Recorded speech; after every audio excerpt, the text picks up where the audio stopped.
What happens when your worst fear becomes your reality? Hi, I'm Brent Cassidy.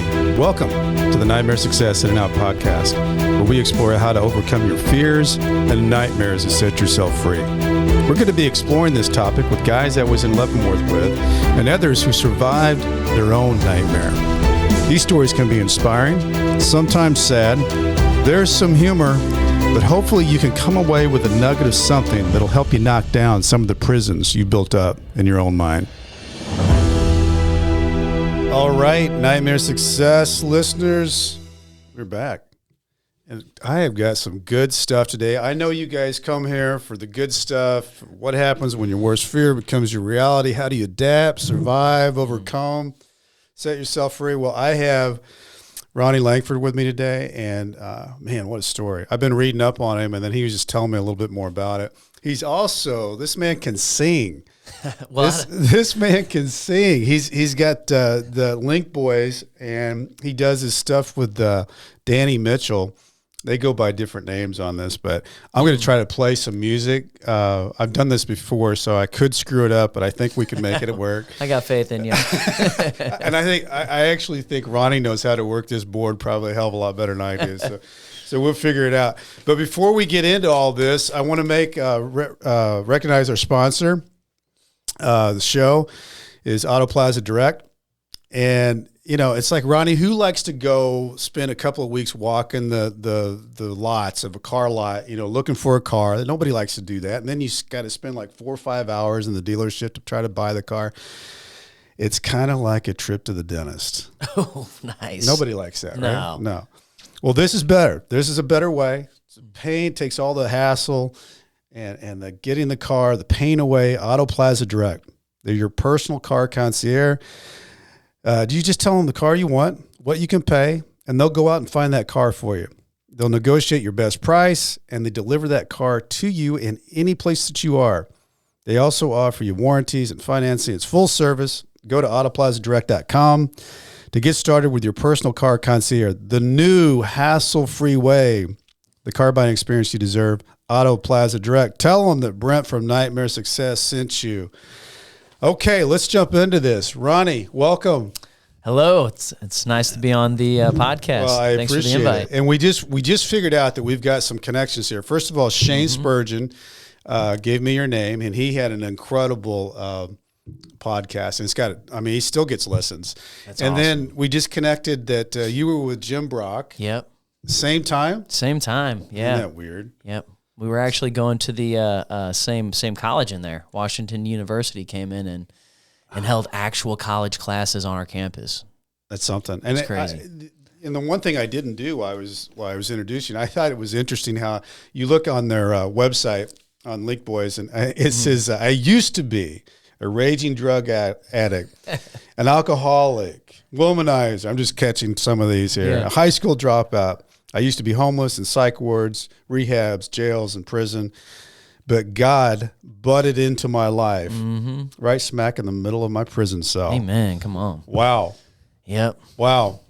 Okay. So, Ronnie, let's jump into this here, because you have a fascinating story and what you're doing now and how you're doing it.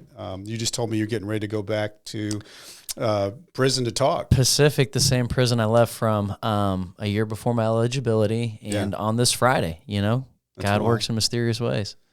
And you could also perform there too, right? And I'm going to. Yep. Wow. I'm excited. Well, let's walk back a little ways. Let's get everybody to meet you here. Where's Ronnie as a little kid growing up? What do you, siblings, mom, dad? Cool. What's life like? Yep. So I did have I was raised by my mom and my dad, paternal, both. Yeah. I had a older sister by 3 years, and we were born in Granite City, Illinois. So it's not really a very Right across the river. Yep. A lot of people don't even, haven't even heard of it, but yeah. So I was born in Granite, lived in a pretty decent house on a street called Wanda. Wanda. Does that sound enticing? It's called Wanda, yeah. Yeah, it's nice. Pretty normal childhood. I know my dad worked a lot, so he wasn't around, for a good majority of my life. I mean, he was there, but he was Like, what kind of work did he do? he was pretty fascinating, actually. My dad was very ambitious, super fun. Like, he was basically like me, but an older version. So I'm very animated. I'm very excitable. He's using his hands a lot here. Yeah. For those, we're not doing you can't YouTube see it, today. but I wish you could, because I'm doing sign language right now. I'm making it up as I go. Sadly enough, we're not on YouTube today because we're in person. But yes, he's very animated. If you hear the microphone getting whacked, that's just my left hand. He might just start rapping right here. Yeah, I don't know. So my dad is a super awesome guy, but he was just very focused on work and, providing for us and stuff. So he did some door-to-door sales, I would say, when I was super, super young, and then he ended up getting a job at a collection agency. Yeah. So he quickly became the guy that nobody wanted to talk to. Mm-hmm. He did that for years, decades even, and he was really, really good. He made a pretty big name for himself in the industry. Later, he ended up getting invited to a company that had, maybe 10% of the employees that his current company at the time had, but they offered him partial ownership. So this was a guy that, was born in Granite City, ex-military. He was in the Marines. He didn't fight in any wars, but he was really good with numbers, very driven, very ambitious.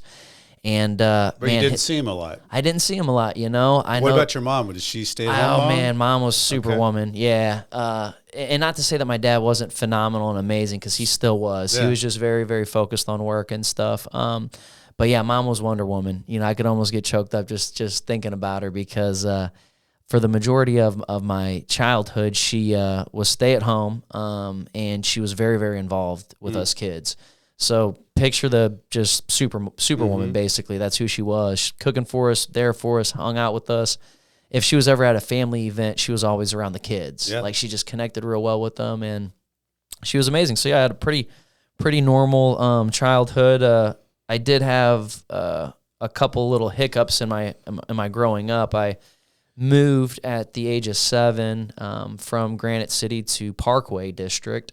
So, I went from never wearing a T-shirt and walking barefoot everywhere. I could literally walk over broken glass. My feet were so calloused, to preppy people. You know what I mean? Yeah, and Parkway. Just like, inner city. For those that down in the Cayman Islands listening, the Parkway School District is kind of like, you got Rockwood and St. Louis and Parkway. That's kind of like the bougie almost. Yeah. I mean, it ain't Ladue, but it's, right. It was definitely a culture shock. I remember, because like I said, Granite City is just, it's just not very recognizable. It's just a smaller town, or at least it was back then, And so I remember my first day, I wore my Power Rangers shirt. Nice. In Granite City, Power Rangers were the coolest thing in the world. Right. In Parkway, they weren't. And I quickly became that awkward kid. You were that guy. Wearing a dumb shirt. Yeah. I was like so happy about it, because I was like, man, everybody's going to love it. It's going to be great. My mom bought it for me. In. Dude, I had the worst. They made fun of me so bad. When I came back home, I was mad at my mom. I'm like, how could you even let me buy this thing?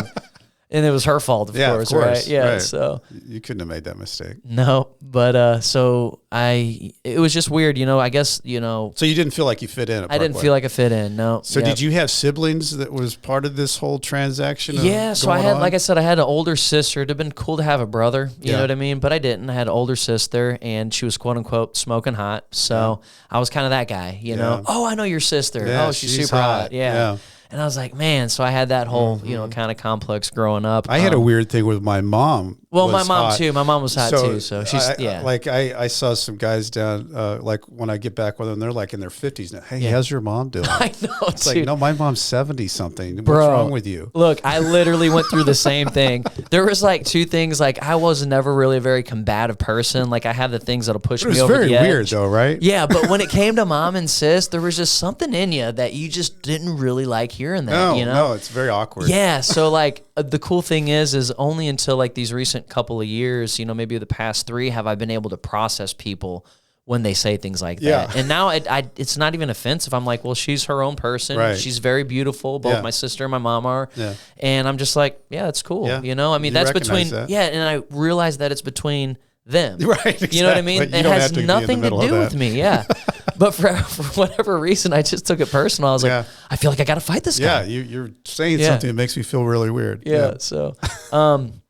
So then to add a little bit more of an interesting dynamic, about 7 years after that, which was after my freshman year at Parkway, Mm-hmm. I ended up moving again, and this time I went from Parkway to Fort Zumwalt, Okay. which was Further out west. which was another culture shock because I went from like city kids, preppy kids. We busted in a lot of inner city kids as well too. So there was white, black. I mean, it was very, very dynamic. Diverse. The culture. Yeah, absolutely. So I was friends with white, black, Hispanic, whatever. We had everything at our school there.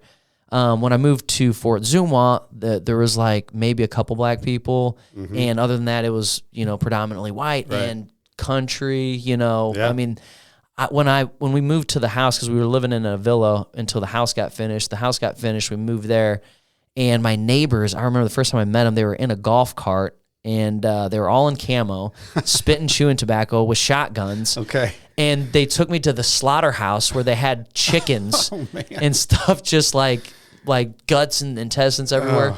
I don't know I'm like, about that. where the heck did I just go? Yeah.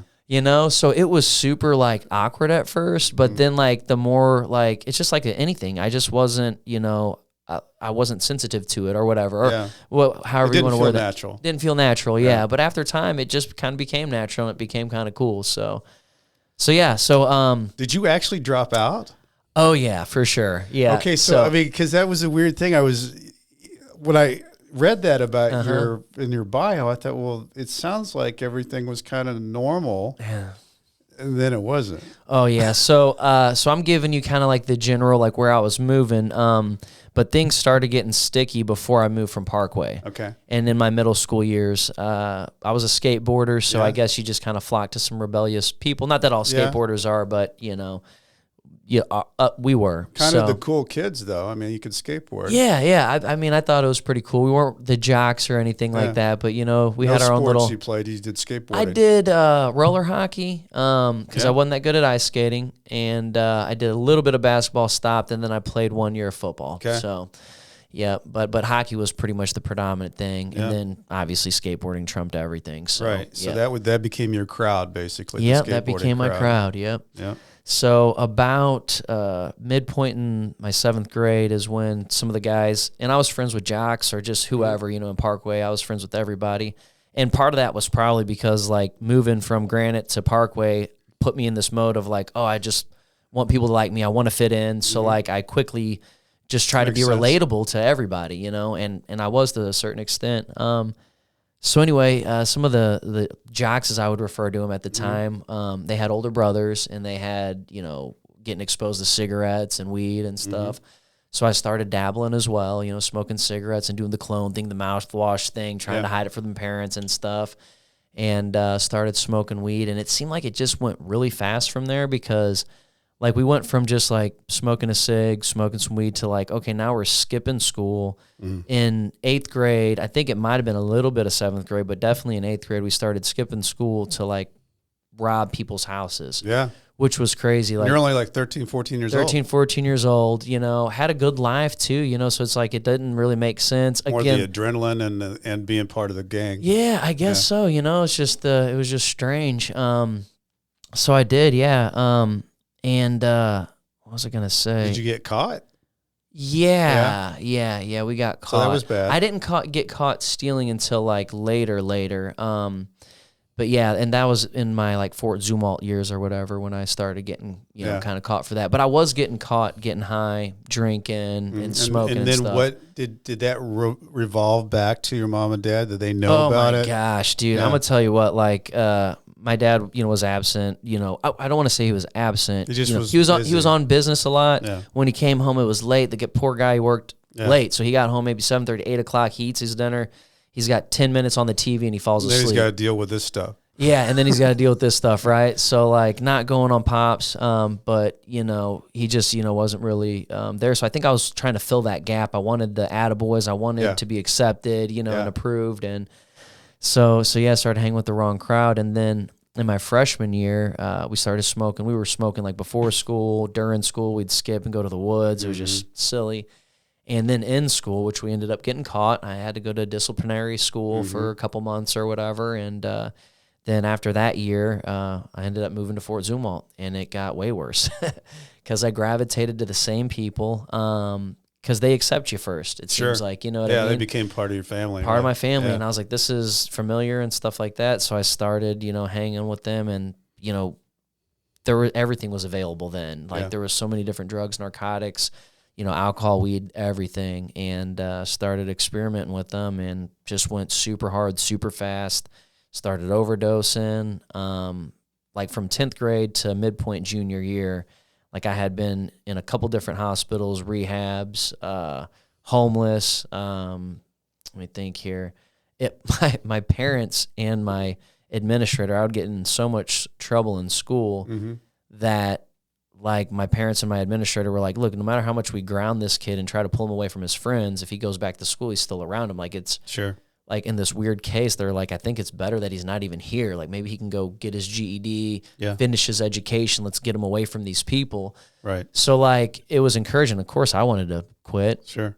Well, the funny thing is at that time, my dad and my Uncle Mark, they're all Harley riders, diehard Americans, they like classic cars and stuff like that, Casey and stuff. That's just, who they were.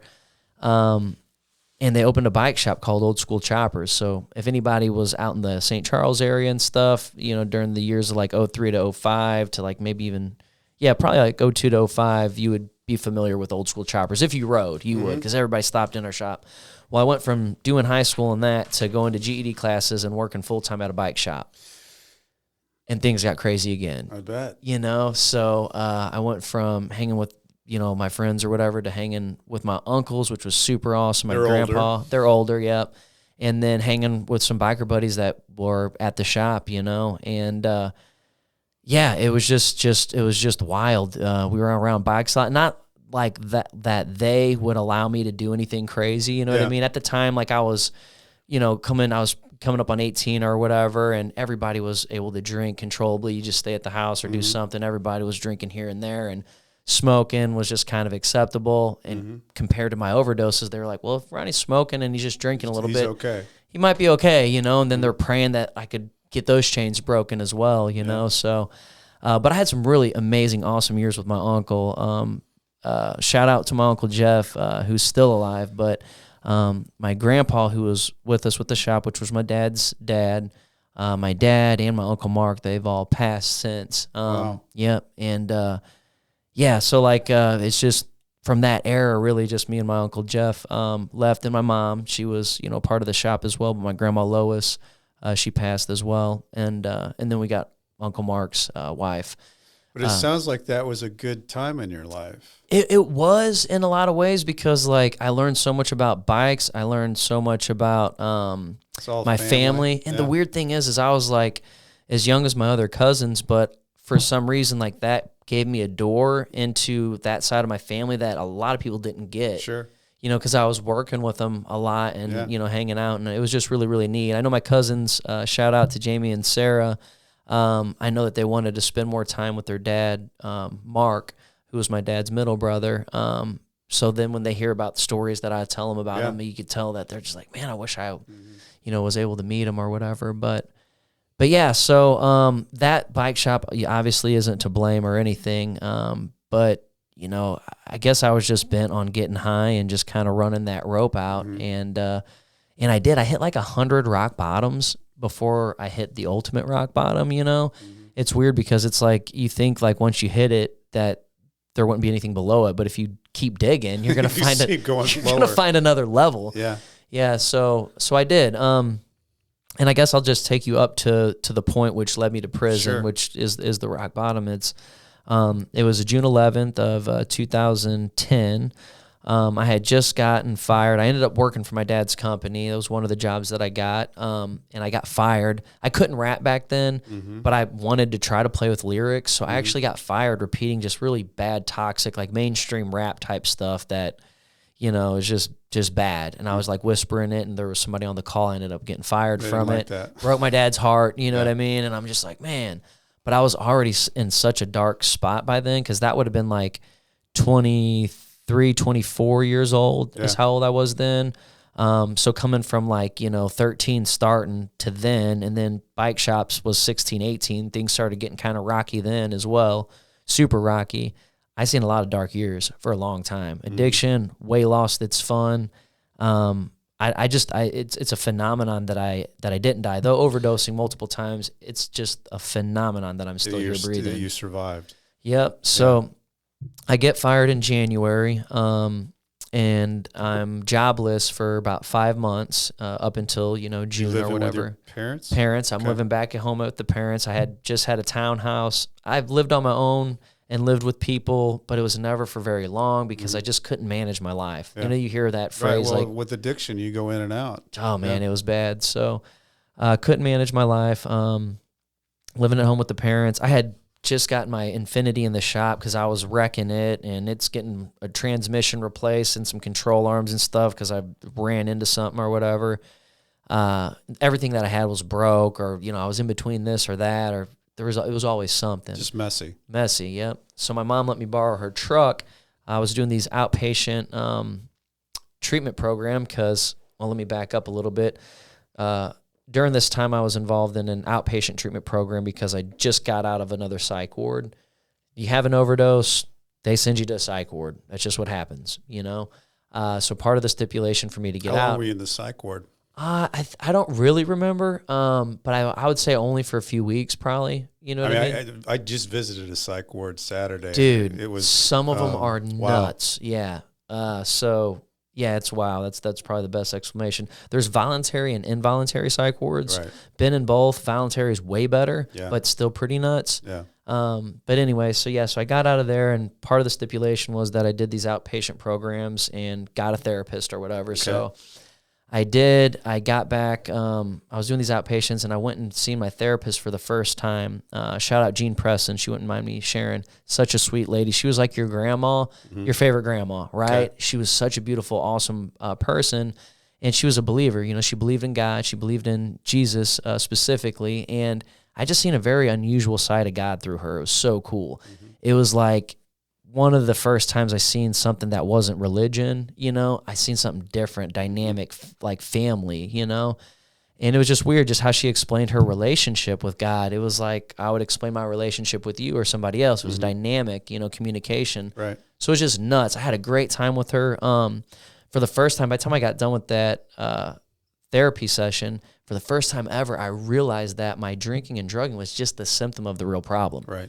I had a me disease, right? And so what that me disease is I'm trying to like self-medicate something that I have going internally spiritually, right? I'm spiritually sick, but I didn't know it. Yeah. So I was like, holy cow, that's it? That's why I can't get right, It was amazing. And she was like, yeah, a lot of things that happen in your childhood and things that happen throughout your life, you could try to escape from and blah, blah, blah. And that's just the way that you do so. So it was just so neat because it was like I started figuring out a piece to the puzzle. It was almost like, and I might get this choppy, but like Bill W., when he's talking about Ebby and he sees Ebby come back and he's got the science about our addiction and he knows that it's like a physical thing, Scientifically, our reaction to alcohol and stuff is different than other people's. And then he sees Ebby and he sees the spiritual antidote and he's like, whoa, let's merge these two things together. And guess what happened? It formed, Alcoholics Anonymous or whatever, exactly. 12-step meetings and things like that. So I had a really interesting, moment in my therapy session.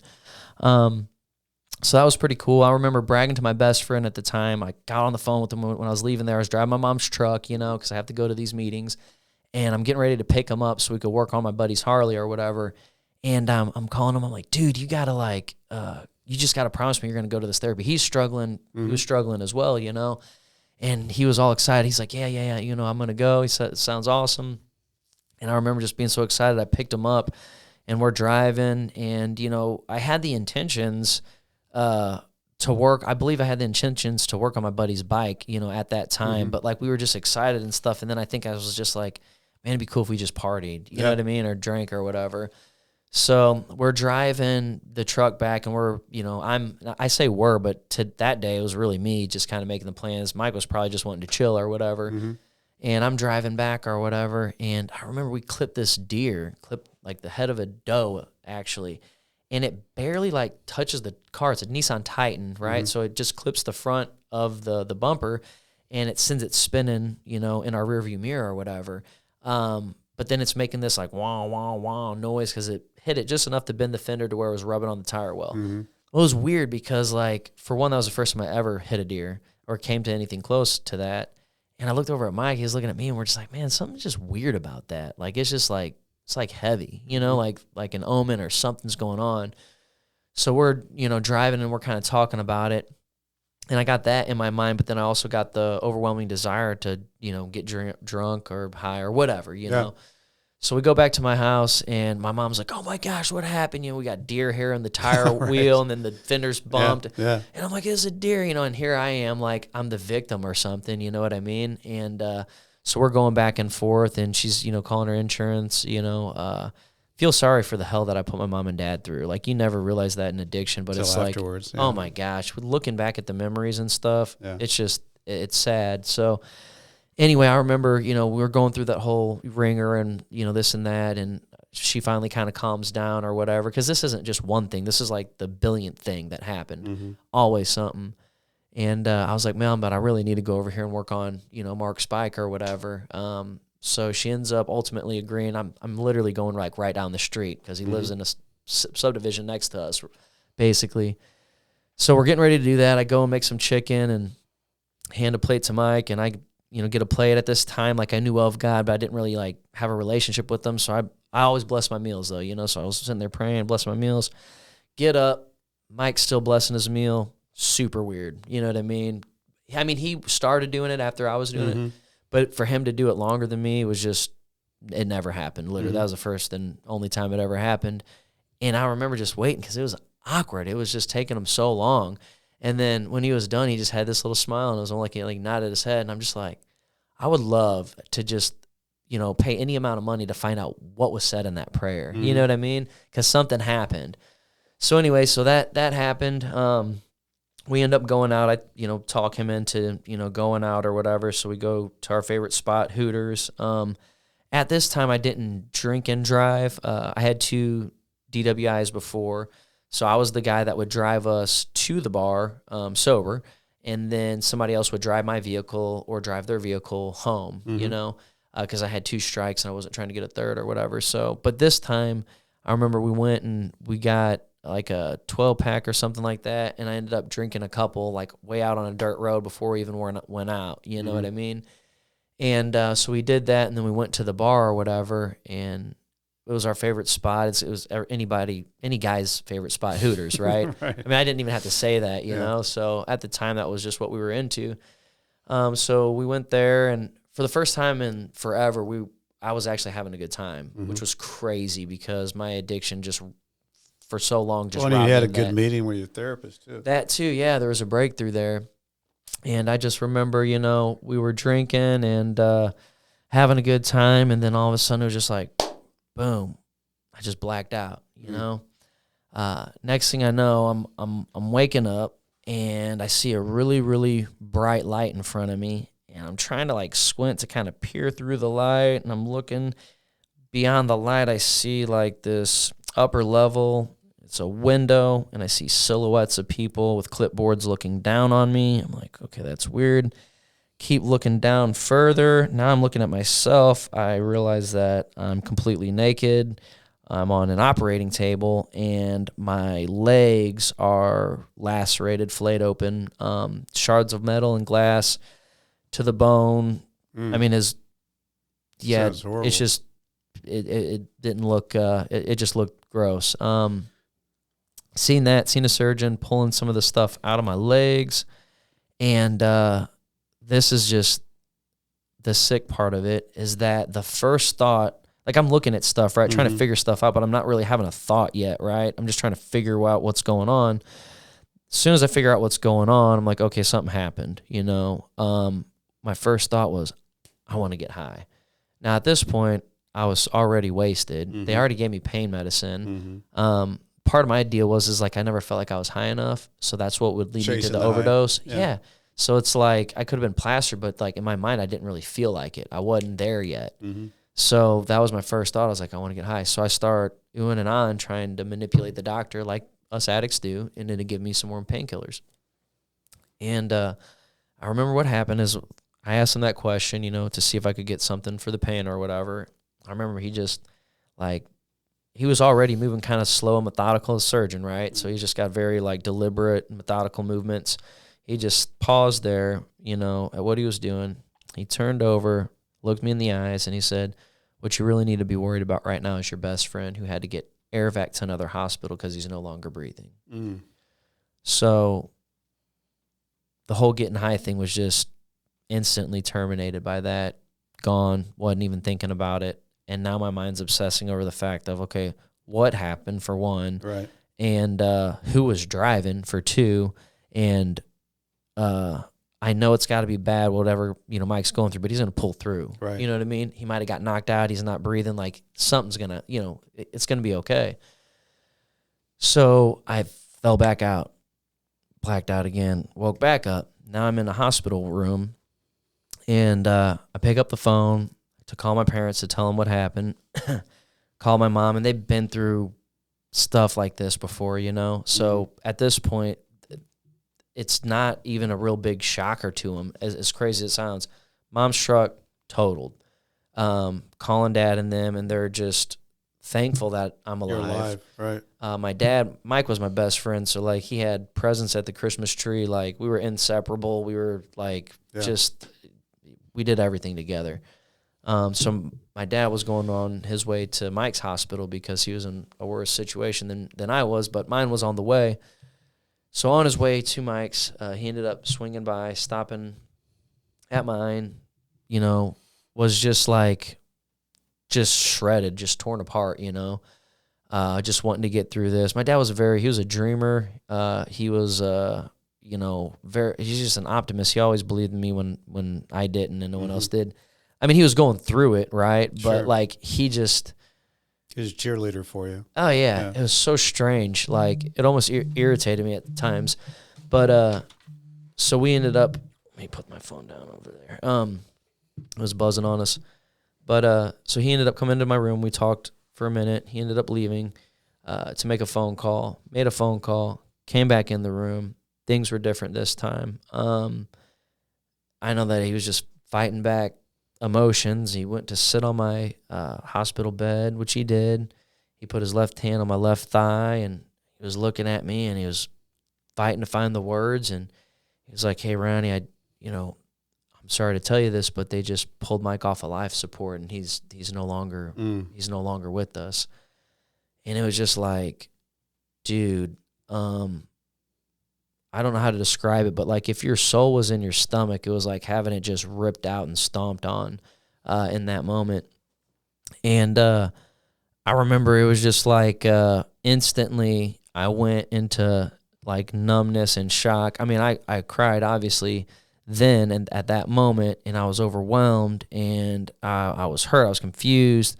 I was like, this has got to be a nightmare. I like ended up dealing with some like mental trauma to where I started feeling like reality was a dream, and then dreams felt more like reality. It was really weird. I ended up getting put on a lot of psychotic medicine because of it. I can't imagine, Ronnie, because I think a lot of people wonder what that's like, because killing, like a murder, you know what's going on, like you're doing that, a life is taken, but there was an action that you intended, yeah. Whereas this is different. This is such a weird type of emotion thing that I think that a lot of people wonder about because it's involuntary. You didn't mean to. It's like it's your friend. Yeah. But you still have to go through the whole thing of that person didn't make it. Yeah. And it's got to be just a weird mind buzz. It is. They had to say a weird mind buzz is probably one of 100 different things that we could call it. But what I would say is it just really man, it hardened my heart and just kind of numbed me. You know what I mean? Like, I don't know how else to describe it. And that's why I ended up seeing my therapist again, seeing a psychiatrist, because I was like, I legitimately feel like this isn't real right now. Yeah. You know what I mean? So it was strange. I ended up, at the time the first Avatar was out, and I remember, for weeks I didn't leave the couch but to go smoke a cigarette, and people would look at me like a zoo animal because I was dead. I was just a freaking hollow tomb of a person. Yeah. Didn't talk, and just anyway. But, later on, once I started doing more things, the psychiatry and therapy and going around some, 12-step type meetings and stuff like that, I ended up finding the there was this movie at the time. That's the point I was trying to make. Avatar that came out. Yeah. And I think the thing that really attracted me to Avatar is there was this guy that was paralyzed. And dude, I was so mad at God, and I was begging. I'm like, why did you allow me to like walk? Like, you know, it's bad enough that for one, I just wish you would have killed me. Like I was so mad at God that he would let me live through that, and or that he would just, I was like, why wouldn't you just take me and let him live or something, you know? So then I watched that movie Avatar, and the main character is paralyzed, which is what I wanted to be. And he was in a nightmare of a situation where he didn't like that life. Then he got put in this thing and became this avatar, and there was this beautiful world. There was a beautiful woman, and He's it was not paralyzed anymore. And it was against the world and just the confusion. Things were simpler, and it's just like, it was so beautiful. I literally watched that same movie every single day until my court hearing or whatever. So anyway, let's talk about that too, because you had to deal with all of your emotions of losing your friend, and then finding out that it was because you were in this car accident, and you know, he gets thrown and you lose him. Yeah. But then you have this whole other world that comes into existence, that you're going to be charged, and you're going to have to go through, you know, the whole legal system, justice system of dealing with all that. Getting an attorney and going through those steps in that process. I mean, were you just in a state of a blur? I mean, was it just oh, dude, yeah. I mean, it's just hard to even figure out where to start with that. It was in a lot of ways, it was the only way that it was good is how I should word that, is that it drove me into a relationship with God, like super hard, super fast, because I was grasping at everything else in the world and nothing else was working. And it was like, he was my only other option. Yeah. But I didn't just, at first I was willingly going through the stuff, and I was hoping, like, I didn't want to go to prison. I knew I felt like I deserved it. I was like, I did something. It cost my friend his life. The least I can do is, you know, go serve a sentence. You know what I mean? Right. But I didn't actually want to do that, but I knew that was right. Yeah. Right. But I didn't, I reached that for a little while, and then I didn't, like, something switched after one of the treatments, and I'm like, this is like overwhelming. I could be serving up to 15 years. I already killed my best friend and having to deal with that. And I was like, and now you're going to make me go to prison for 15 years? I'm like, no way. Yeah. So I ended up, like, leaving, instead of going back home. I was in a rehab in Florida. I ended up leaving with somebody, a guy there, going back to his parents' house or whatever, where I was trying to get a passport so that I could flee the country. Just get out. I did some research. I was like, I'm going to the Philippines. It's 80% English and Christian. I'm like, I'm just jetting there. And it's non-expediting. That was the other thing that was important to me. Obviously, you didn't want to get... You didn't want to be extradited back. Yeah, heck no. So I was on my way to do that. I actually had a passport coming. I had filled out for it, had it coming. And the crazy thing is I ended up, I don't even know why, but, like, I opened up the Bible, and I wasn't reading the Bible at this point, but I opened it up, and when I opened it up, I read, like, a part of the story. I can't remember exactly where it was, but it had to do with Paul, and Paul basically giving himself up to the authorities, which happened. He surrendered himself to Rome, and I'm reading that on the page, and God is just like, man, go home, surrender. And I'm like, what? 15 years in prison? What? Like, but like, when God hits you with something, you'll do whatever. It don't even matter, because he graces you to do it. So he did. He blasted me. And I called my, parents up, and I was like, all right, it's time to go home. They knew I was fleeing, and they didn't like it. But they were like, oh, my gosh, yeah, okay. So I ended up coming back home and working some programs and stuff like that, working recovery, working my therapist, working psychiatry, and I found so much through certain types of recovery programs. I found a real dynamic relationship with God in that year that I had on bail and house arrest. I mean, it was nuts. I started memorizing. It's crazy, right? I'm like, and it kind of gave you something to hang on to. It did, yeah. And the thing that I wanted to, especially when you're feeling overwhelmed, I'm sure that you were looking for. Oh, I needed something. Yeah, absolutely. And it was weird because I was around people, like this particular meeting was in the basement of a church, and a lot of recovery stuff is in basements of churches and facilities like that. So I was there, and the recovery is just like whatever. You know what I mean? Like you could believe that your higher power is a chair or whatever. Yeah. But I just seen something different in some people there. It's like they knew something that I didn't. They had this smirk on their face. They had joy that I couldn't even think I could ever reach. I was like, I want what they got. So I had one of them sponsor me, and I started doing what he did. And one of his big things was like, don't walk by God, walk with him. I was like, how do you do that? He was like, read his word. So he gave me the Bible, and he was like, don't just read it, memorize it, make it a part of your life. It tells you stuff. It gives you instructions. He's like, BIBLE, basic instructions before leaving earth.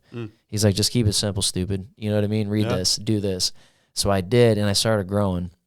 I had on and off recovery during that time, but I kept dabbling with the marijuana maintenance program. Yeah.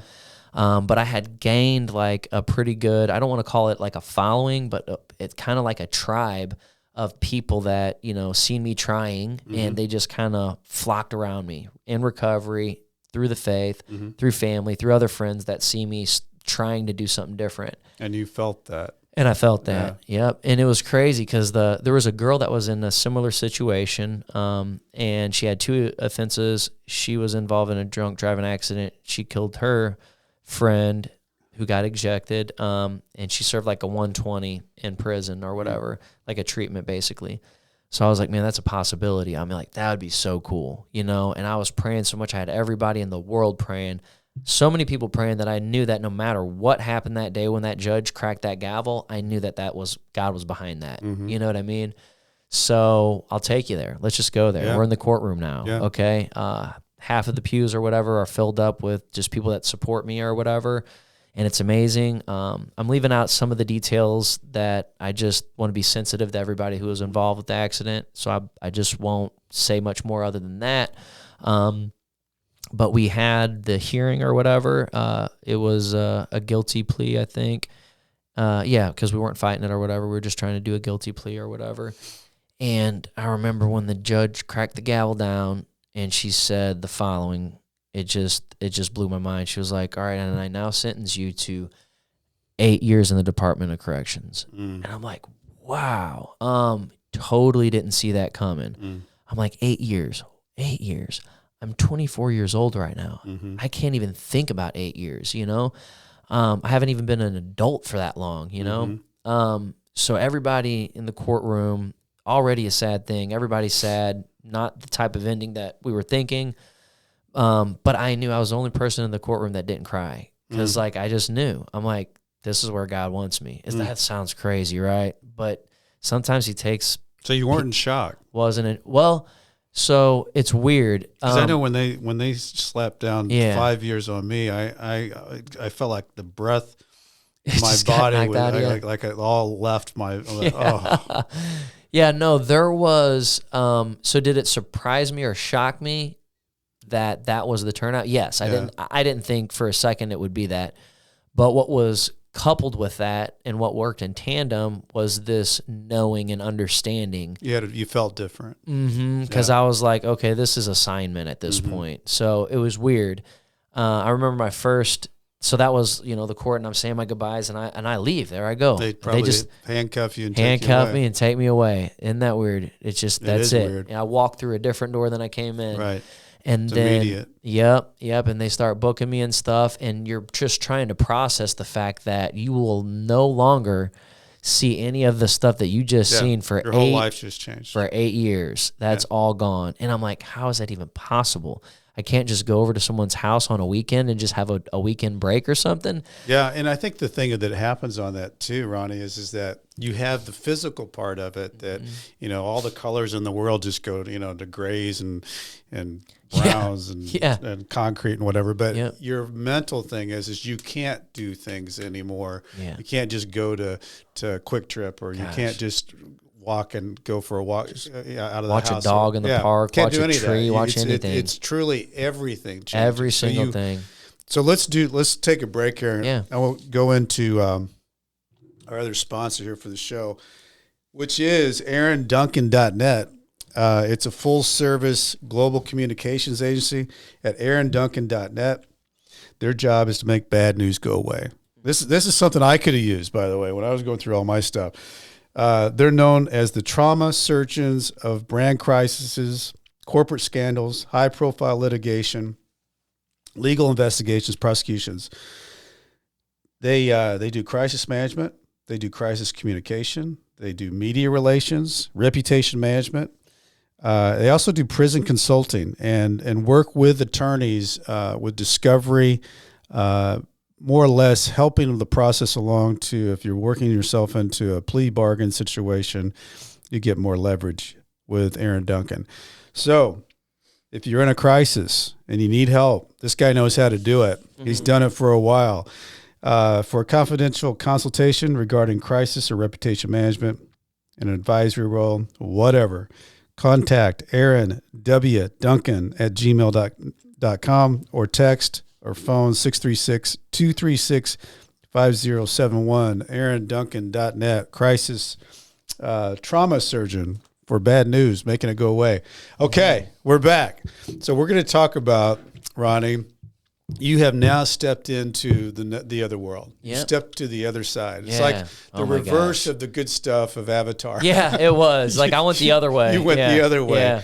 So, which was crazy because it was almost like not going the other way though. I went from one nightmare to a different nightmare, which is weird. It was so weird. Like my mind and what, like looking back, like well, walk us through it. Yeah. Walk us through. So you go out the other door. Yeah, go out the other door. They start processing you. Processing. So what happens next? Well, I ended up getting taken to county or whatever. Which county jail's the worst? County is terrible. Yeah, there's no TVs, there's no nothing. It's bad. Yeah, it's bad. Plus, everybody just got smoked with sentences, so they're super mad. Yeah. Other people are like in limbo on getting waiting, smoked, and they can't believe they're waiting, and they're mad, and they're smoking everybody in there because they think people's telling on them. Exactly, everybody's a snitch. Yeah, so they're on the phone and they're whooping people, and I'm just like, what that just new happened? Guy's gonna be a snitch. Yeah, like we'll beat up on him. Where am I? Yeah. You know. So, but I had a Bible there. I got my Bible. I remember the first day I woke up on my mat. It was in an open bay, and I'm just like, day one. Yeah. Like, I don't know what the math on, but like take 8 years times 365. There's a lot of one days. And you can't do that in prison. That's the one thing I learned. My gosh, is you have to try to win the day one day at a time, because if you don't, do not look at that. 8 years is like, how in the world would I ever get there? Oh, you can't. The only thing what I would do, because they would give you those little like Salvation Army calendars that are about the size of a business card, and they will literally have every single day on there and all the months on there. I would wait like 3 or 4 months before I scratched anything off. And then scratch them all. And then I would scratch about 4 months off and throw it in a drawer and let it just build up. There should be, Ronnie, a whole book on how prisoners count time in prison. Oh my gosh, yeah. Oh my gosh. So yeah, that was day one. It was just weird. It was just a different culture. I was, reading the word and stuff like that, and had my relationship with God, which is awesome. I carried that with me, and found some guys in there that we started doing some Bible study and stuff like that, which was cool. But it was still rough. I remember, like, here's an example. This is something that you don't even think about. Like, I use chapstick, right? Mm-hmm. My lips are always getting dry or whatever. I try to go without it, and it just, I can't get through the hump. He walks around with it all the time. I do, yeah. It's terrible. I hate it. But anyway, so, like, they don't give you chapstick in there. Like, I mean, you can get it, but your lips have to be cracked, bleeding, and gushing everywhere for them to move. Literally, like, they will not address it in county unless it's happening. Yeah. So I'm trying like the butter tricks off of the trays or whatever. You take the butter and try to put on your, but that's not working. And my lips are all cracked and busted and bleeding everywhere. And I just can't get freaking Carmex for my life. Finally get it. I don't know. It was a couple weeks or whatever, but finally got it. And then I go to, I'm in a pod or whatever for a little bit. I actually get shipped pretty quick because I was only in county for a few weeks, I think, before I get shipped. So did you go to your permanent? No. You went around for a while. Diagnostics. Yeah. Okay. So I went from county to diagnostics. I was in Fulton. At that time, there was like massive incarceration going on. Like the prisons were overfull. That's not good. So they had the bunk beds out, you know what I mean? And like it literally took me 6 months in diagnostics to even get shipped to my mainline camp. Wow. So I did 6 months in diagnostics before I ever went to my mainline camp. That was a trip. So going from county to that, like once I finally got into the general pod, I could get like a little coffee bag or something. I remember the day that I was going to get my canteen, get my canteen bag, and they're like, all right, you're getting shipped out, and you can't take nothing with you. Oh, God. And I'm like, what? Well, because the weird thing is about prison is that it's a really big deal to get set up, like that you feel like you have, because you don't have much in your world. No. But then to get shipped somewhere, it's like so upheaval of your world.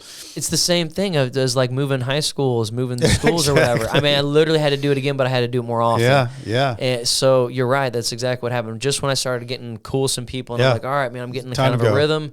Boom, time to go. And it's always a mysterious big question mark. So where am I going? Yep. So when I get transferred from county to Fulton, you go through JCCC. I believe I went to JCCC that time. And then that's like the overflow or whatever. Or no, hold on. No, I went straight to Fulton that time. Matter of fact, I was there with a buddy. Gosh dang. I'm not going to say his name. I don't think he would even care, but, this guy was like, he just did not like certain types of people. Mm-hmm. And I'm trying to just be, considerate or whatever, but there was just a certain type of person that was there. And it was charge related, I should say, nothing culturally, but it was charge related. He had a particular case, and I'm sure people that have been in time, you could quickly figure out what kind of case that was. And the people in county knew not to put him around particular people, but they sat him right next to him. When he found out that happened and he got mad, everybody in unison, even me, I didn't even know what I was doing, because you're in shackles with your hands all the way down to your ankles, and there was a chain in between. And you can't get up, you're locked to the seat. Everybody just popped their legs up. And you literally seen, like, there was probably 7 of us with cocked legs aimed right at this dude's head, about to just, like, kick him through the side of the van or whatever. I'm like, what is going on? But I was like, I got to be a part of it, you know what I mean? It was just like a reflex or whatever. So they ended up getting it to where they were able to get this guy moved somewhere else or whatever, which was cool, and nothing ended up happening there. But I'm like, wow, this is different. I've seen people getting smoked in county. A guy literally got knocked out right almost into my lap. I had to move. And I'm just like, dude, this is nuts. So then I go to diagnostics, and it's a whole another different kind of nuts. And you hear about souping people's head up and just stuff that you got to do. I had to fight a guy over bathroom, right? Mm-hmm. Like, he got in front of me in line for the bathroom out in the wing. Yeah. And everybody was like hooting about it. And I'm just like, hold up, like, I'm going to have to fight now. You know what I mean? So I had to go in and fight this guy or whatever. And I was never big on fighting. I had my triggers that would send me there, but I wasn't really like a combative person or whatever. I was usually like a peacemaker or whatever. So it was just a different environment, and I had to just turn into a different type of person. I hated it. It was just against my anatomy. Yeah. So I did, and that was diagnostics. Then I got shipped to Bowling Green, which was a level 4 prison at the time. It had a death fence, Yeah. So that was different. On this particular prison yard, and on most prison yards, you can't see outside the prison. Like, they got the houses and stuff designed to where you can't see outside. Yeah, it's almost like it's always in a valley too. Like, there was between 2 houses, you could see a highway sign, and like maybe like you'd see a semi truck driving by, but that was it. So I was there for a year. Really confined. Yeah. Yep. Really isolated. And how long were you there? I was there for just a year. Yeah.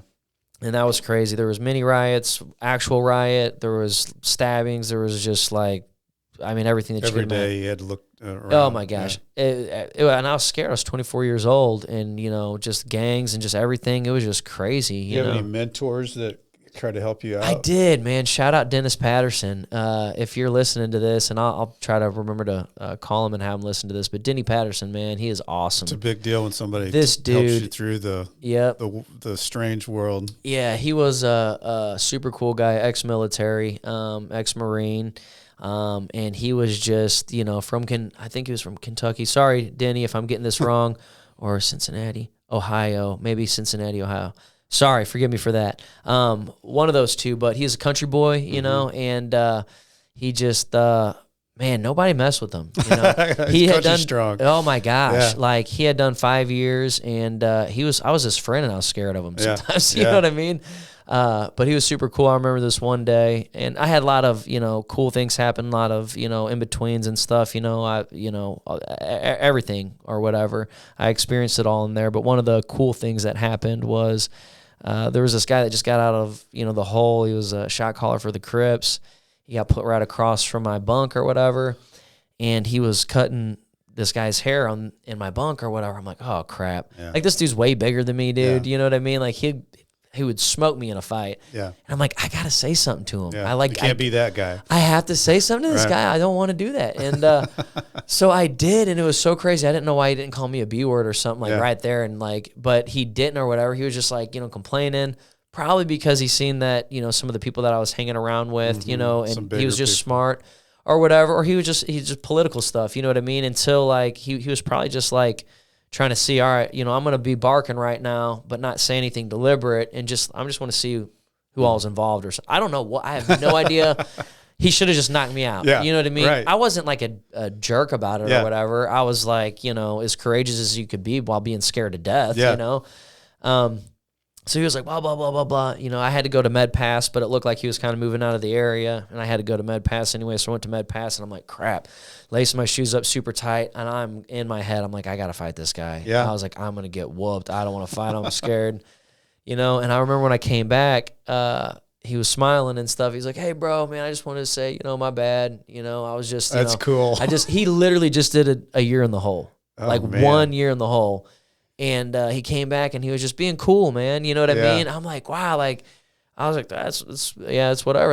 I think that's so crazy how those things go through your mind too. Because there was a night, when they did count, they turned the lights off and people put their book lights on or whatever, and these guys got in a fight and they knocked into my bunk bed, and I was like, probably that I should say it. But then while I was sitting there thinking, the guy, came up after they got done with their little scuffle. They said, hey, man, I'm really sorry about that. That's so cool. That's so disrespectful. I was like, oh, man, that's cool. Thank you for saving me for that. Yeah. So there was someone that had something to do with that, right? Yeah. I remember, the guy had said that or whatever, super cool, had that transaction. But I was looking over, and like my buddy Denny's almost got a smirk over by his bunk or whatever. And I remember, he pulled up on me, and he was like, hey, that's cool, of what's name? And he was like, that's pretty cool.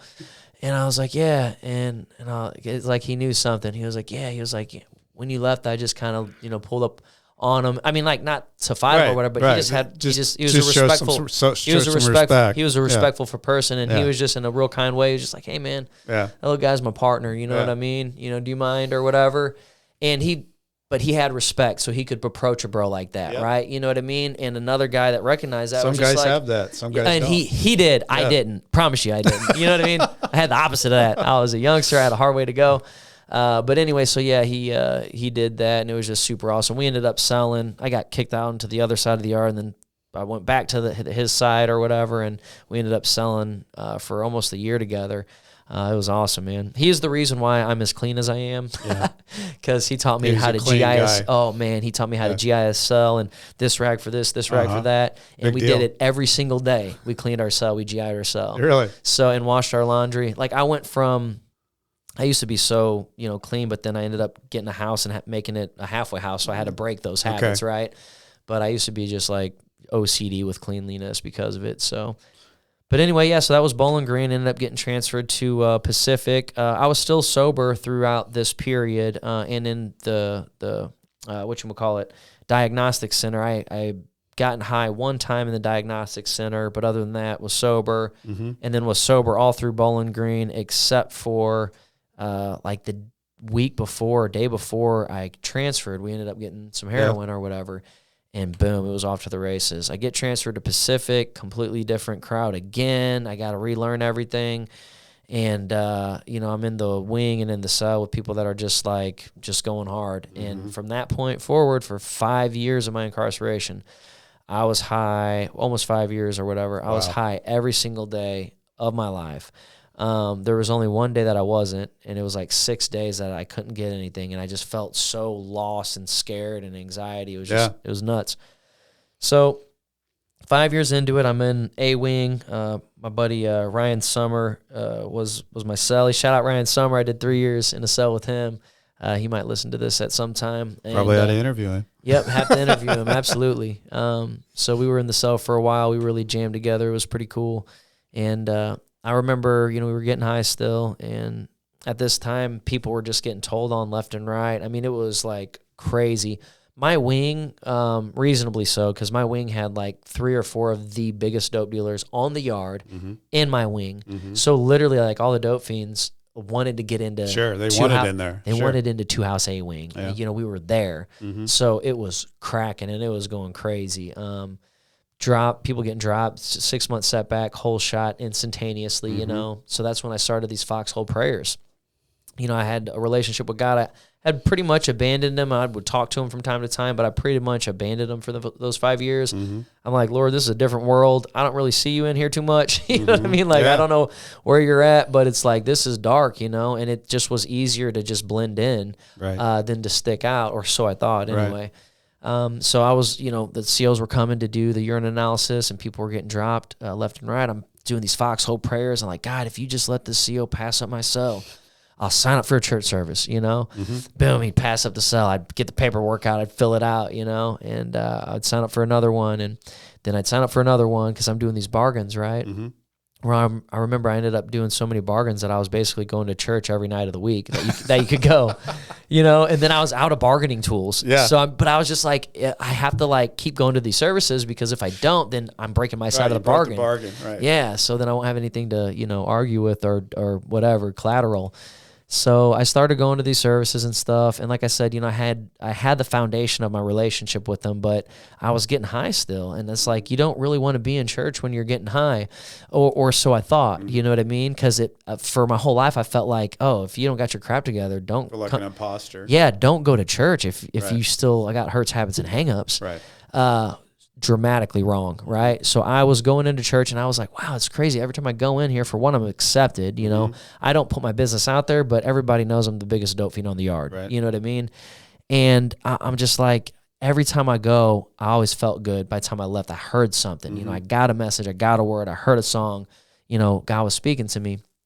And then I started wanting to go, you know, so I started going. I was the guy in the very back row, top right, back corner, couldn't be farther out of sight. Yeah. And I would see some guys down there and like they'd start like during worship, they'd slip a hand up or something. And I'm like, man, I just could never do that, right? Well, it was crazy because slowly but surely, like I started wiggling an arm up or whatever. And then before you know it, I got 2 arms up and I'm just not caring about what people think. I'm just connecting to God through this music, you know?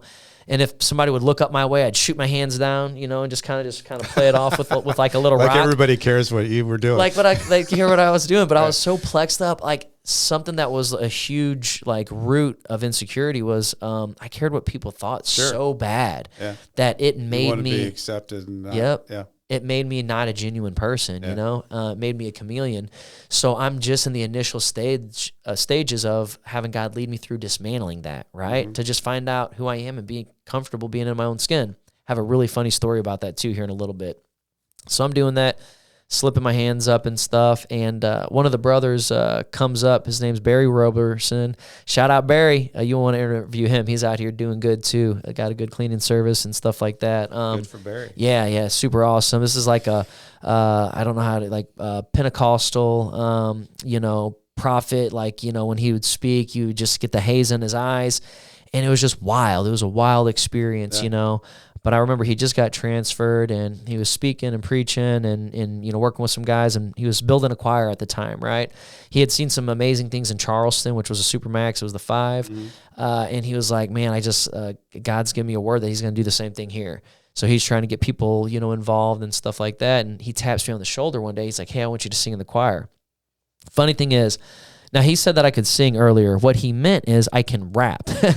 There is a very big difference between the two. But had you been rapping? No. Okay. I didn't even know that I could rap at this point. Okay. So that's a very good point. No, I wrote like poetry is what I would call it. It was like just like free verse because it was not like... Because there's a lot of rappers in prison. Yeah, there is. And some very good and some very bad. Yeah, just probably more bad than good, you know what I mean? And they'll all let you hear their music, that's for sure. Absolutely. So I'm somewhere in the middle there. But I didn't know it at this time, right? So he asked me to sing in the choir, and I was so tired of telling God no at this point that I would say yes to anything. If he was just like, hey, put on a skirt and pom-poms and be my cheerleader, do that. I might have done it, you know what I mean? Because I was so desperate to do something different so that I could get a different result. Yeah. So he was like, sing in the choir. And before I could even know I said yes. Like before I even knew that it happened, I'm like, what did you just do, you idiot? Yeah, now like, you're a singer. I can not only not sing, but I can't even sing with auto-tune. And that almost makes anyone's voice good. But I'm being honest. Like there's only probably a couple things and a couple songs, little clips that I'll hit a particular note that I recorded 400 times that we got auto-tuned to make it not sound terrible. And that's it. That is my career in singing. So, but at this time I didn't know it. So I'm going up. I didn't know what God was doing. God is so smart. God is so sovereign. I could come back to that word because he's like all knowing. He's weaving all this stuff together. He's brilliant. Remember when I said, picked up that Bible, heard about Paul turning himself in. I go turn myself in. Yeah. And now I'm going into prison, but I just knew that that's where he wanted me to be. Yeah. Had no idea what all it was about. And now he's got me in the services. Yep. Now he's got me for real surrendered.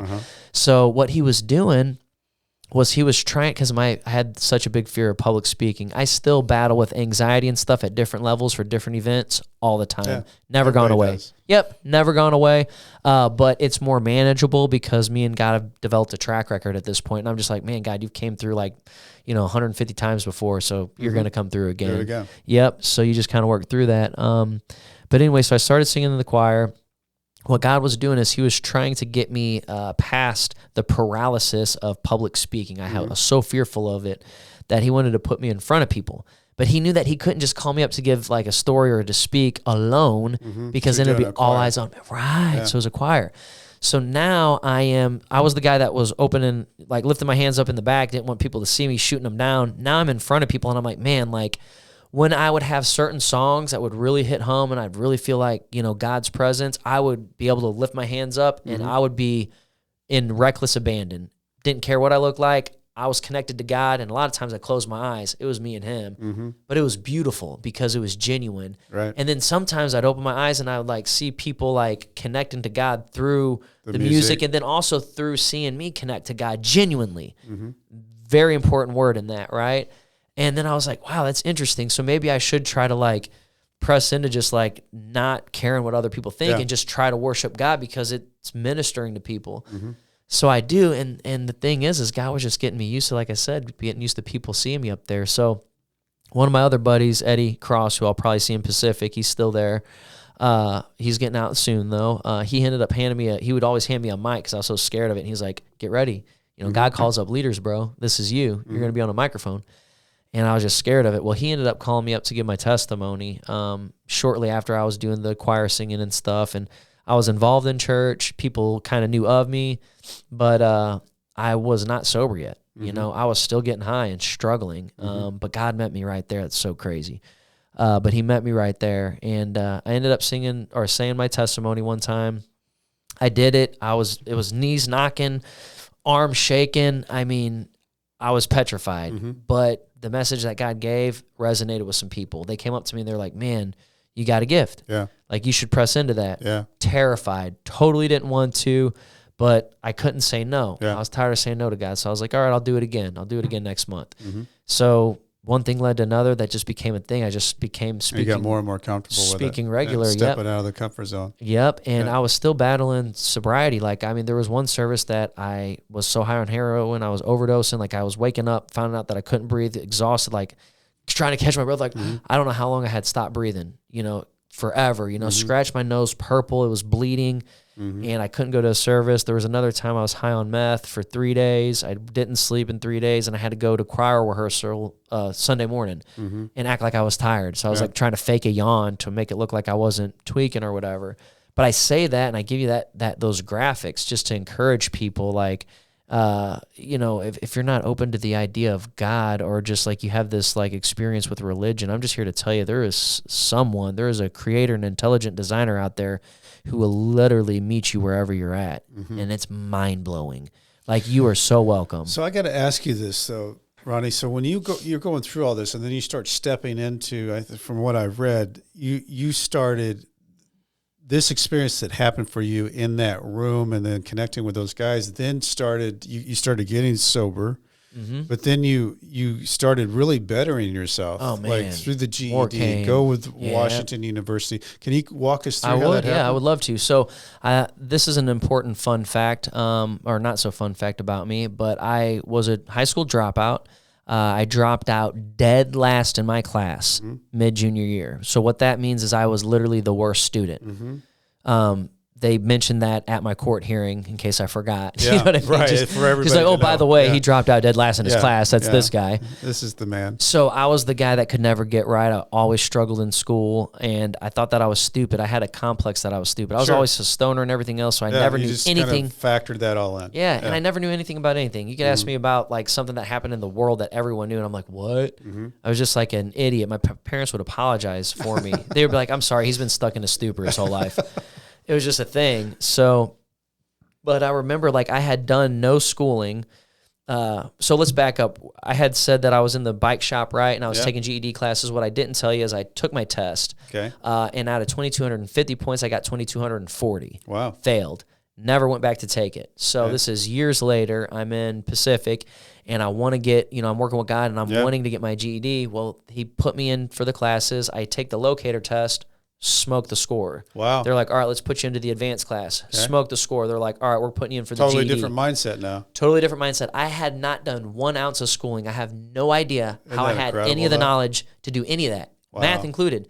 They put me through this one crunch class for math, and then boom, I'm taking my freaking GED. Wow. I ended up taking the GED, and I got like 2,900 or almost 3,000 points on it, which was like out of 3,500 or something like that then, but it was good enough because like 2,250 was passing, and I was like almost at 3, so it was good enough to where I qualified for partial scholarship. How'd that make you feel? Amazing. Yeah. Well, because it was like Just kind of filling you up. it's like the 4th step. Like people look at that step where you do an inventory, an honest inventory, and you're completely honest, and you tell every dark secret that you ever had in front of another Get person. it all out in the open. The stuff that you want to take to the grave. Right. No, you're talking about that. Like so, you look at the 4th step, and you're like, I could never do it. Then you do it, then you're like, wow, I could do anything in the world. Yeah. Same thing with the GED and that education. That's one of those big landmarks And for confidence. me. Confidence, yeah.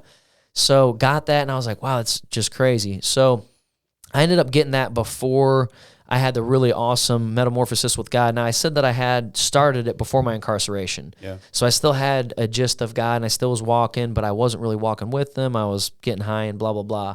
But I took the GED, smoked the scores, ended up, what I was going to say, ended up trying to get accepted into Washington University. Couldn't get in. I failed it, right? The first time that I applied. I was still getting high, and I just wasn't ready, I guess, But then after I got sober and was growing in the Lord and stuff, the opportunity presented it again. They did a new enrollment, and I'm like, man, I'm going to try to do this. So when you got sober, I'm interested because you were going to church. Yeah. Oh, I didn't tell you when. But when you got sober, though, did you then start kind of hanging with different guys? Oh, yeah, for sure. So that was a pretty cool. I'm glad you asked these trigger questions. So yeah, I ended up quitting smoking cigarettes actually 6 months before I quit getting high. So I quit smoking on November 2nd of 2015. 6 months later, I got sober on April 25th of 2016. Okay. So during that time or whatever, when I got sober, like I said, I had like the biggest dope dealers in the wing, right? And I was their favorite customer. Sure. I had long money, so like I was always, their go-to, one of their go-tos. And I remember one in particular, like they all seen me like growing, going to church, and like now Ronnie's sober, and they're like, that's freaking weird. Everybody in the world, this dude's sober. And one of the dealers, like, and he was a friend of mine, he went down there. It doesn't sound like it when I say this though. He went down there and he was like, hey man, hey, this rock's for you. Now I've been watching him cook up my canteen money like for the past couple months because he's got all my money. I got like a little bag soup at the microwave I'm trying to heat up, you know? And he goes to hand me this big old rock of meth. And he went to hand it to me. He's like, that's you, bro. Like, just on GP. And I'm like, what? I'm like, dude, I was like, it doesn't have any power over me. I was like, I just don't want, I don't know if I said like, yeah, hey, thanks, but like, I'm good. Or if I just went straight to saying that like, it doesn't have any power for me. But that's what I remember is I was like, man, that thing just doesn't have any power over me anymore. You looked at it I was like, I don't even want to get high anymore. And he's looking at me. He cannot process. He doesn't understand what you're saying. He can't process it. So then he's just like, okay, dude, look, you can just have this and you can put food in your locker. Off of that one rock, I could have probably put $500 or more in canteen in my locker and been good for a month and a half. But I was like, I don't want any part in that, dude. And I just walked away. Direction. Yeah, so it was so crazy. It was so neat though, because a lot of people that didn't believe in God, when they seen my walk, they were like, look, dude, I still don't know where I'm at with this God thing, but I know whatever happened to you is real, dude. What you're like, doing. what you're doing is real. And like, it was so real that I became the guy that would walk around with a clipboard, getting people to sign up for church services and recovery meetings and stuff. I was that guy. And I would get some of the guys, if I was speaking, and later when I was rapping, if I was doing something, I could always get people that wouldn't go to church to come to church because they're like, I don't know if I'm with all that, but I like hearing you speak because I know it's real. Like whatever you're about to say is coming from an honest place or whatever. So it was really neat. Did that answer your question? Yeah, it did. Okay, cool. Because, there was a big transformation that happened, and then you did get into the program. You did get into the WashU program. For those that don't know about WashU, it's really kind of considered the Ivy League of the Midwest. So there's a prison program that WashU has done, and a couple of these people who've been on, Jim Brock and others, have gone through that program, and you can actually get an associate's degree. I'm not sure if you can get You can get a bachelor's. Actually get a bachelor's degree now. A couple guys did, I think. So you failed the first time to get through on the application. Then you did passed. it. Yep. You did the it second time I did it again. I reapplied. I had God. I was on fire. Yeah. I had prayer and so how far are you away from the door of freedom at this point? Are you so I'm about 2 years. So that was an important fact. I knew I was going to die in my addiction. Like, I don't know how to describe it, but like I knew I was going to die. I almost overdosed a handful more times, right? And people were dying in there. Yeah. They were dying from overdose. Sure. And I knew my number was there. Yeah. It was like God's telling me, he's like, look, Jack, it's over. Like, and something in me told me that I had to get sober 2 years before I got out of prison. Got it. Something in me, I don't know what it was, but it was just, I knew that I had to. And fortunately enough, there was this one service that I was a part of. And when I came back to my cell that day, because like I said, I was still struggling on getting high, I just had the power to get rid of the pills that I had. And that was April 25th of 2016. God gave me the power to just walk away from it all.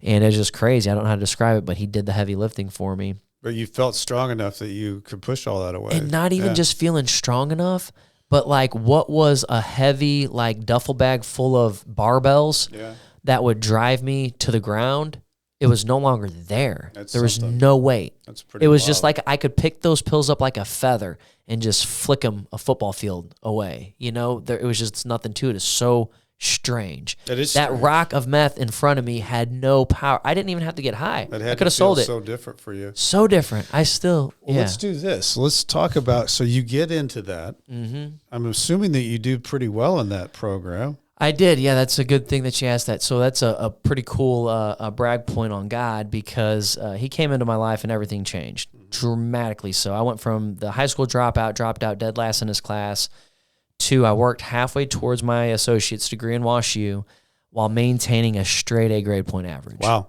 Dude, I had A minuses and A's, and it was just very cool. It blows my mind still to this day. Like, I joke about it. Like, if Matt and Renee are listening to this video, they'll joke because, I was like, I'm kind of prideful about that. You know what I mean? So they're like, when I bring it up, they're like, I see you shooting your shot. But it's like, I am. I'm like, you don't know what I've been through. Yeah. Like, to get accepted in. Well, I think you probably appreciated it that much more, though. Oh, my gosh. Because I was the last person that could do that. Yeah. And then it happened, and I was just like, blown away. So I got out of school. I could still continue to do college classes there. It just didn't make sense for me at the time. I went into construction and then doing other business stuff, doing ministry stuff, rapping, and it's just been pretty crazy. So well, let's back up a little bit. So you finally get that day that you're going to get out. Yep. And you've basically transformed yourself while you're in. Yep. I mean, you come out a different person. Completely. It's 7 years and something while you're in. Yep. Walk us through getting out. Like, tell us what's going on now, because it's been 5 years. Yeah. Let's walk through freedom. That's for good. you. Yeah. That's I always put so much emphasis on like the beforehand, right? And I try to force myself on. There's so much good stuff. Yeah. Like, you need to hear the recovery, right? So one thing that's cool is that I was at Pacific, which is the prison I left from for 5 years of my 7 years that I did. So I looked at the exit. I seen the exit door for 5 years. And when I finally got to the day and the time got, super slow, I did sleep the night before. That's a phenomenon. But when I finally got to walk through that door, I just can't describe what that feeling was like. And then the first couple weeks of just waking up in like normal environment and food and stuff, and like it's Where'd you over. walk out to? Did you walk to your parents? Or? Yeah, well, my dad, he ended up picking me up. Okay. Yep, he was still alive then, and he ended up picking me up, and I stayed in his house. He had a house out there in St. Charles that I stayed at, for actually it was like my first month, and then things happened so fast. Danny got out. Me and him were actually going into business together to do tree trimming. Okay. So within a month of me being out, I ended up, getting a job or whatever and deciding I'm going to go into business as, painter / tree trimmer. Mm-hmm. And we get a townhouse. He co-signs for it. Like I literally go from doing 7 years in prison, being institutionalized, to just on your own, legit, within a month. And now I got my own place. That's pretty wild. I mean, it is. That's not normal, really. No, and looking back, I'm just like, man, that is so abnormal. I don't know how I did it. Had a weird spin. Danny's story took a different turn. He ended up, struggling for a little bit. The day we were supposed to move in was the day that he started going back wayward, which he did.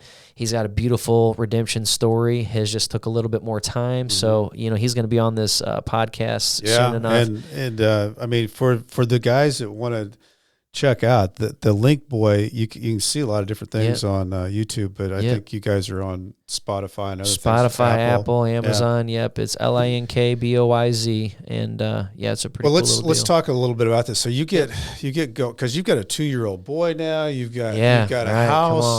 Let's talk about what steps happened? Yeah, so I was living on my own. I was doing business on my own. I had a background of painting. Yeah. Shout out Jim Wells. Love you, bro. He taught me how to paint. Yeah. And I just went with it. So I wasn't that good. I couldn't really start my own business, but I did. That's what I love about what your story is. You just take action with it. Yeah, you got to. Just start stepping. I just did. I started doing exactly that. And there were so many painting situations that were so embarrassing and traumatizing.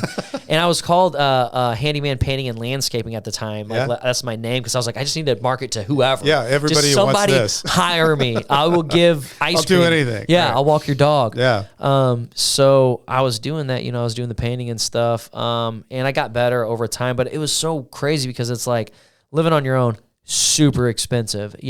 Start my own company was super expensive too, because it's like everywhere you turn, you got to pay for more tools and stuff like that, materials and stuff, or you lose out on a job or whatever. So it was just nuts. I did that for a few years and did some other things. Danny ended up getting back out. We ended up doing some Linkboyz. I was still predominantly working for myself.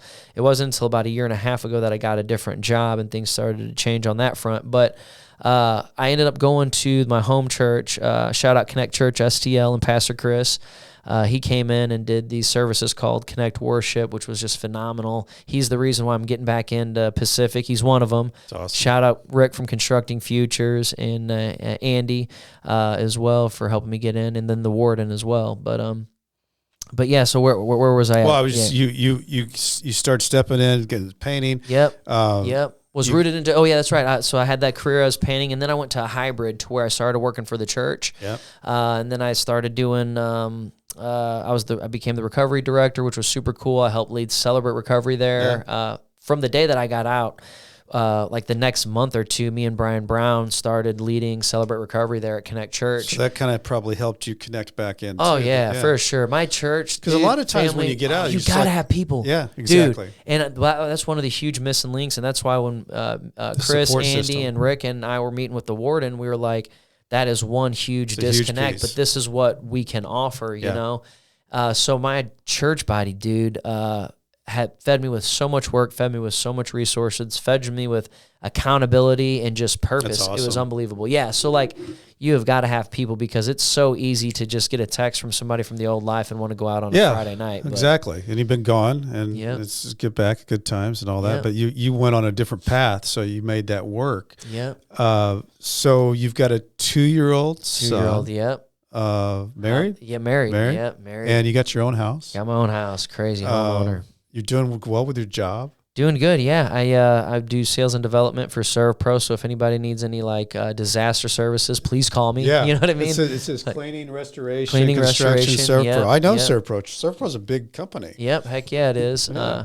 Brother Kevin Thole gave me a shot there, and I recently became doing a little bit of some project manager. But what's cool about your story, though, Ronnie, is that all these different things that you've stepped through, you've connected and networked and created opportunities for yourself. That's huge networking, around the right people. Because they're not easy. I mean, you're an ex-felon. I'm an ex-felon. It's not easy just to walk in and say, hey, by the way, I'd like a job. No. Actually, you got to fight a lot harder than that, and you have to have your stuff together to get into an opportunity. Or you just got to really be a professional at being able to have a bad day, but not doing anything about it. Exactly. You know what I mean? Because you have a lot of those, but you just got to get through it, get back up and do it again. Yeah. There's an old Chinese proverb, you get knocked down 7 times, get up 8. Yep. But the reason why you get up 8 is you got a reason to get up. Yeah. Otherwise you stay down. And that's cool.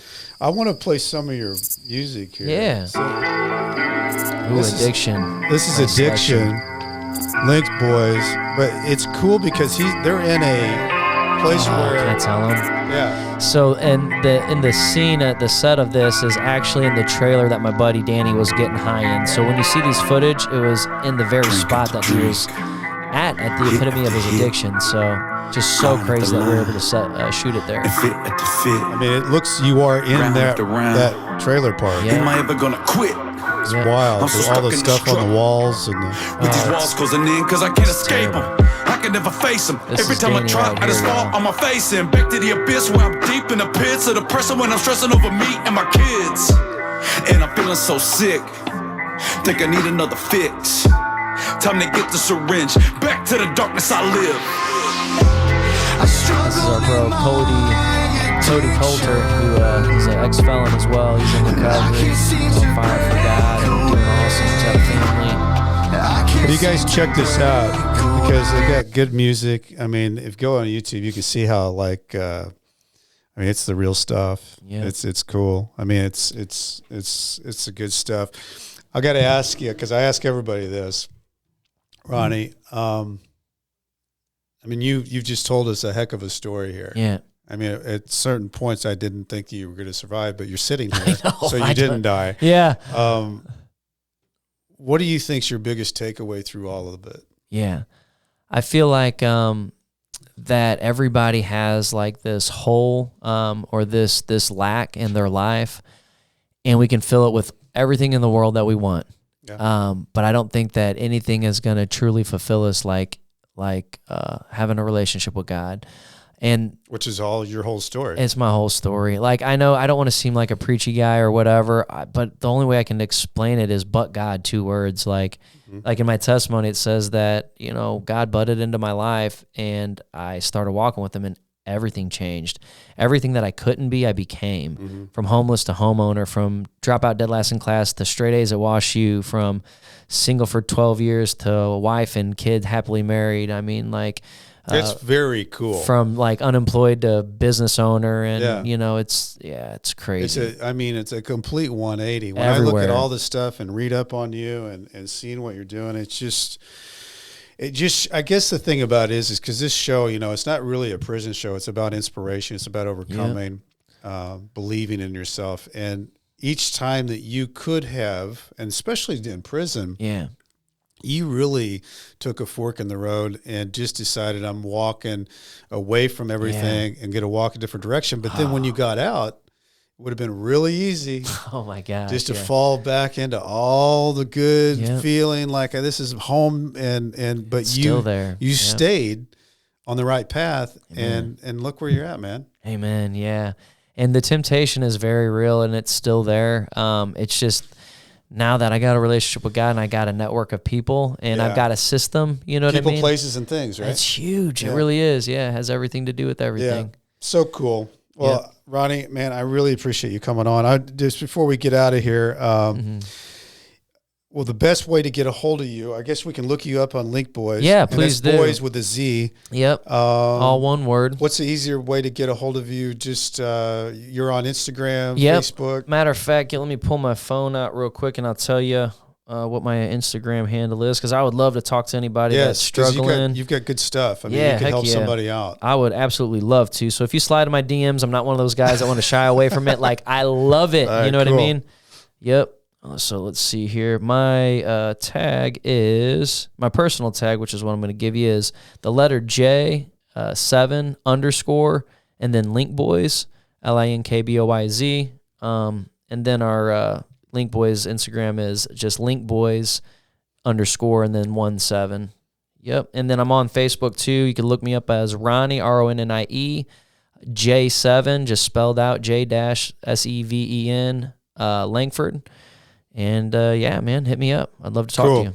I love it because I think you could help people out, and you are helping people out. And I love the fact that you're taking this story of your story, and it's so genuine and authentic, back into the prisons, because that's what those guys need. They need to use and find the tools, so when they get out, that they know that they can make it out. That's awesome. That's a good thing.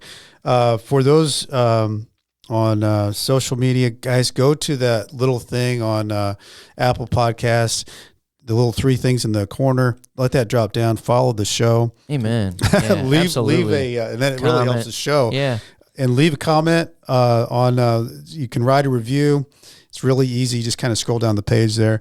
Go to Spotify. You can hit the bell. It's easy to follow. Love it when you guys get on BrentCassidy.com and we talk back and forth. Had some fun on TikTok the other day with Carlos Rebollo's episode description. We've got a lot of good going back and forth. If you're looking for a book out there, I've got one. I wrote one, Nightmare Success. Check it out on Amazon, Barnes & Noble. You can even get it at Walmart now. So check that out. And as I used to say to my people when I was typing my emails back and forth, in prison, stay strong. I'll do the same. Ronnie Langford, man, what a story. What a blessing. Appreciate it, man. Thank you for the invite. Nightmare Success, sending out. We'll see y'all later.